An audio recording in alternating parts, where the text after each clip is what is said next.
नमस्ते एंड राधे राधे। मैं प्रीति हूँ और मैं बताती हूँ लॉ ऑफ अट्रैक्शन के बारे में, करती हूँ मैं चक्रा हीलिंग। और इसके साथ साथ मेरी एक वापस से मैनिफेस्टेशन की एक नई बैच आ रही है जो 7 अप्रैल से स्टार्ट है। तो चलेगा 27 अप्रैल, मीन्स ये 21 डेज़ की मेरी क्लास होती है। बहुत सारी चीज़ें मैं इसमें करवाती हूँ। हीलिंग होता है, गाइडेड मेडिटेशन रहता है, अफर्मेशन रहता है। आपको स्क्रिप्टिंग लिखना बताया जाता है, स्क्रिप्टिंग कैसे लिखते हैं, क्या थॉट प्रोसेस होती है। आप रोज़ मेरे साथ उस स्क्रिप्टिंग को हर दिन मेरे साथ पढ़ते हैं। आप अफर्मेशन राइटिंग करते हैं। सो जो भी इंटरेस्टेड है अपने आने वाले टाइम को बेस्ट बनाने के लिए, मैनिफेस्टेशन को समझने के लिए और उसकी स्पीड को बढ़ाने के लिए, जॉइन दिस क्लास। ओके, अब मेन मुद्दे पे आते हैं। ये तो हो गया इंट्रोडक्शन अपने क्लासेस का। ओके, सो मैं आपको मेरी चीज़ बताती हूँ। जब लॉ ऑफ अट्रैक्शन मेरे जीवन में नहीं आया था, जब तक मुझे चीज़ें पता नहीं थी कि लॉ ऑफ अट्रैक्शन होता क्या है, चीज़ें किस वे में काम करती हैं। सो कुछ चीज़ें ना, मेरा बिलीफ सिस्टम था, मेरी एक रीप्रोग्रामिंग हो गई थी कि अ, मैं कहीं भी जाऊँ, मैं कितना भी बेहतर बोलने की कोशिश करूँ, ऑल्दो मैं अच्छी बच्ची थी, कॉलेज में भी अच्छी थी, स्कूल में भी अच्छी थी। अ, मैं एक्टिव थी, मुझे लगता है कि मेरे अंदर एक वो लीडरशिप क्वालिटी है। क्योंकि मीन्स जब मैं कॉलेज में थी तो हर एक इवेंट को ऑर्गेनाइज़ करना सब कुछ मैं करती थी, ठीक है? मतलब हर चीज़ के लिए इनिशिएटिव लेना वो मेरा काम होता था। सो कहीं न कहीं मुझे ये चीज़ मेरे अंदर लगती है कि आप ये अकाउंटेबिलिटी लेते हो, आप अपने अंदर ये रिस्पॉन्सिबिलिटी लेते हो कि आप चीज़ों को कंप्लीट करोगे। इट मीन्स कि कुछ ना कुछ तो आपके अंदर बेहतर है, जिसके अंदर भी है खुद को शाबाशी देना। सो बट पता नहीं क्यों, शायद कहीं न कहीं मेरे एक ना बिलीफ सिस्टम बन गया था कि अ, मैं जभी भी कुछ भी बोलती थी ना, कॉलेज में दोस्तों के सामने नहीं, पर जभी भी मैं घर पे रहूँ या रिलेटिव के सामने रहूँ, कुछ ऐसे लोग जो मेरे घर से रिलेटेड हो। सो जभी भी मैं उनके सामने कुछ भी अपना मुँह खोलती हूँ, बोलती, "तू जभी भी मुँह खोलती है, तू गलत ही बोलती है।" सो वो बचपन से वो चीज़ें मैं सुनती आ रही थी और मुझे ये रियलाइज़ ही नहीं होता था कि मैं क्या गलत बोलती हूँ। मुझे लगता है मैं सही तो बोलती हूँ, हर चीज़ पे रिएक्ट ही तो करती हूँ, वो गलत बोल रहे थे मैं उनको करेक्ट कर रही हूँ। बट मैं ये चीज़ समझ नहीं पाती थी कि मेरे से कहाँ गलती हो रही है। मुझे हर बार लगता था कि मैं तो सही बोल रही हूँ पर लोग ही गलत वे में रिएक्ट करते हो। पर कहीं न कहीं वो मेरे एक बिलीफ सिस्टम में बैठ गया था कि अभी मैं बोलूँगी तो मुझे डाँट पड़ेगा, मैं बोलूँगी तो मुझे डाँट पड़ेगा। सो हर जगह कितना भी मैं सोच समझ के बोल लूँ, कहीं न कहीं से मम्मी के पास वो कंप्लेन आ ही जाती थी कि प्रीति ने फिर ऐसा कुछ बोल दिया जो सही नहीं था। इसको इस तरीके से यहाँ पे बोलना नहीं चाहिए था। बट जब मुझे लॉ ऑफ अट्रैक्शन के बारे में पता चला, कुछ और भी चीज़ थी, जैसे हर कोई भी शुभ काम में पहले हाथ नहीं लगाना। पता नहीं क्यों एक बिलीफ सिस्टम था कि अगर मैं कुछ अच्छा हो रहा है और वहाँ हाथ लगा दूँ तो चीज़ें ख़राब होना शुरू हो जाती हैं, वो चीज़ें अच्छी नहीं होती, वो चीज़ें पूरी नहीं हो पाती। तो अपनी भी चीज़ अगर मैं कुछ स्टार्ट करना चाहती थी तो वहाँ पे मैं किसी और से बोलती थी कि यार तू स्टार्ट कर दे इसको, कोई भी, मम्मा हो, पापा हो या मेरे कोई फ्रेंड्स हो, कि आप लोग कर दो, या फ्रेंड्स है तो तू स्टार्ट कर दे, मैं पहले कोई भी चीज़ अटेम्प्ट नहीं करना चाहती। सो कहीं न कहीं मैं खुद को इतना अनलकी समझती थी। बट जब लॉ ऑफ अट्रैक्शन मेरे लाइफ में आया, जब मैंने इस चीज़ों को समझा, जब मुझे लगा कि अरे ये सब कुछ तो मेरा ही क्रिएशन है, इतने टाइम से मैं खुद को ही कहीं न कहीं, लोगों ने तो मुझे एक बार बोला होगा ना कि तुम मुँह खोलती है तो गलत बोलती है, लेकिन कहीं न कहीं मैंने उसको 100 बार अपने अंदर अफ़र्मेशन के रूप में उसको डाला है।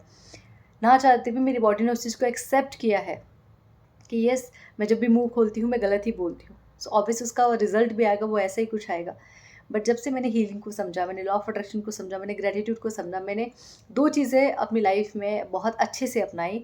एक तो है कि ग्रैटिट्यूड, और दूसरा है मिरर टेक्निक, और मैं मिरर वर्क पे बहुत काम कराती हूँ। अभी भी जो मेरे मैनिफेस्टेशन की क्लासेस चल रही हैं, मैं उसमें हर दिन मिरर टेक्निक के टास्क देती हूँ। हर दिन मीन्स मुझे लगता है कि you are the first person in your life जिसके साथ आपका सामना पहले होना चाहिए और पूरी दुनिया से बाद में। अगर आप खुद का सामना कर पा रहे हो, आप खुद को एप्रिशिएट कर पा रहे हो, आप खुद को लेके अच्छा बोल पा रहे हो, आप खुद को लेके कह पा रहे हो दैट यू आर वंडरफुल यार, Preeti you are wonderful, you are doing your best, you are doing the great job and I love you, I am so proud of you. अगर ये बात आप अपनी आँखों में देख के खुद का नाम लेके बोल पा रहे हैं, मीन्स आप दुनिया में किसी को भी फेस कर सकते हो। होता ये है कि हम दुनिया में हर किसी को फेस करना चाहते हैं सिवाय खुद को छोड़ के। हर बार हम खुद से बस भागते रहते हैं। इसका सामना ना करना पड़े, बाकी हम हर किसी के सवालों का जवाब दे देंगे। सो मैं इसी चीज़ पे काम कराती हूँ। सो मैंने अभी भी हर दिन जभी भी मैं रेडी होने जाती हूँ, मैं हर दिन खुद को बोलती हूँ, Preeti you are the best and I love you, I am so proud of you. तुम इतनी चीज़ों को इस तरीके से मैनेज करती हो ना that no one can, and I am so proud of you, I love you. मैं हर दिन तुम्हें इस चीज़ के लिए अप्रिशिएट करती हूँ Preeti, and I am so proud of you. Like seriously कि मैंने तुमको पा के सब कुछ पा लिया है। मैं खुद को ये सारी चीज़ें बोलती हूँ। सो मैंने जो मेरा बिलीफ सिस्टम था पुराना वाला, कम टू द पॉइंट, कि मैंने उसको कैसे चेंज किया। जब मैं ग्रैटिट्यूड करती थी, मैं बोलती थी कि मेरी आवाज़ से लोगों को राहत मिलती है, मेरी आवाज़ से लोगों को सुकून मिलता है, मेरी आवाज़ से लोगों को हीलिंग मिलती है, और मैं हर दिन ये बोलती थी ग्रैटिट्यूड में। जब भी मुझे याद है, ग्रैटिट्यूड का तो एक टाइमिंग करती थी, लेकिन जब भी मुझे याद है मैं ज़रूर बोलती थी।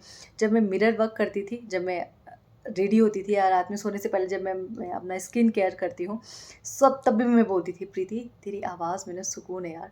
क्योंकि मैं खुद की आवाज़ सुनती थी और मैं खुद ही की तारीफ़ करती थी। जब भी मैं वीडियो अपलोड करती हूँ, मैं कोई वीडियो एडिट नहीं करती हूँ, आपके सामने बनाती हूँ और मैं इसको ऐसे ही अपलोड कर देती हूँ। लेकिन आप सबको भेजने से पहले उस एक बार ऑडियो को, उस वीडियो को एक बार मैं ज़रूर सुनती हूँ। और मैं खुद को हर दिन एप्रिशिएट करती हूँ मेरी हर एक वीडियो के लिए कि यार प्रीति क्या आवाज़ है यार तुम्हारी, मतलब लोग अगर आँख बंद करके सुने तो वो मदहोश हो जाए, है ना? तुम्हारी आवाज़ से लोगों को राहत मिल जाती है। तो जब मैं इस तरीके से खुद को एप्रिशिएट करती हूँ, I am the only one जिसको मुझे लाइफ भर फेस करना है, जिसके आँखों में आँखें डाल के मुझे हर दिन रहना है। सो अगर मैं ये काम खुद के साथ कर सकती हूँ, मैं खुद को ये बोल सकती हूँ that you are the best, you are the great, you are amazing. तुम बेस्ट हो यार प्रीति, लोग हज़ार बुराइयाँ करें, तुम बेस्ट हो। और हर दिन ये बोलते बोलते कि तुम्हारी आवाज़ में हीलिंग है, तुम्हारी आवाज़ में हीलिंग है। मैं हीलर बन गई। कैसे बने मुझे भी नहीं पता, बस डेस्टिनी ने पहुंचा दिया यहाँ तक, राइट? हम सब ये कर सकते हैं। आपकी जो खामियां हैं, जो लोग आपको गिनवाते हैं, उसको आप अपनी खूबियों में बदल सकते हो। बस जो खामियां आप अफर्मेशन के तौर पे दे रहे हो, उसका अपोजिट बोलना शुरू कर दो। कोई ये बोले कि तुम बहुत बुरी दिखती हो, तुम बोलो तुम बेस्ट हो। जो भी तुम्हें देखता है उसकी नज़रें तुम पे थम जाती हैं। क्यों नहीं बोल सकते हम? तुम बेस्ट हो, तुम जिस रंग में हो, तुम जिस रूप में हो, तुम जिस शरीर में हो, जिस शेप में हो, तुम बेस्ट हो यार, तुम जैसा कोई नहीं है। जब ये बात तुम खुद एक्सेप्ट कर लोगे ना, लोग क्या कहते हैं, लोगों की क्या सोच है, तुम्हें फ़र्क ही नहीं पड़ता। और जो लोग तुम्हें बार बार क्रिटिसाइज़ करते हैं, या तो वो संभल जाएंगे या तो तुम्हारी लाइफ से हमेशा के लिए चले जाएंगे। बट तुम खुद को लोगों के लिए मत झुकाओ। खुद को मीन्स लोगों के लिए खुद को बिल्कुल बदलो। कुछ अगर गलत है तुम्हारे अंदर तो तुम उसको एक्सेप्ट करो, उसको सुधारने की कोशिश करो। लेकिन ये जो रंग है, ये जो रूप है, ये जो शरीर है, बाल बड़े हैं, लंबे हैं, छोटे हैं, कद छोटा है, कद लंबा है, ये हमारा देन नहीं है, ये ईश्वर ने हमें बना के दिया है। और अगर ईश्वर कुछ करता है तो बिना सोचे समझे कुछ नहीं करता। उसके हर एक चीज़ के पीछे उसका एक लॉजिक होता है, उसके हर एक चीज़ के पीछे उसका एक कारण होता है। So just accept yourself, approve of yourself कि तुम बेस्ट हो, तुम जैसे हो, गुस्से में हो, जेलसी में हो, एंगर में हो, पेन में हो, घृणा में हो, जो भी चीज़ है, आई एक्सेप्ट माई सेल्फ। उसके बाद देखते हैं कि इसको कैसे इम्प्रूव करना है, but first I accept myself. Do this mirror technique every day. एक और चीज़, आंखों में आंखें डाल के बात करनी है, आंखों में आंखें डाल के, just like I love my self, you know, I love my self. ठीक है?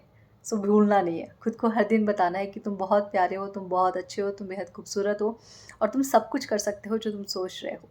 ठीक है? You are the creator of your own life, no one is. Thank you, have a good day.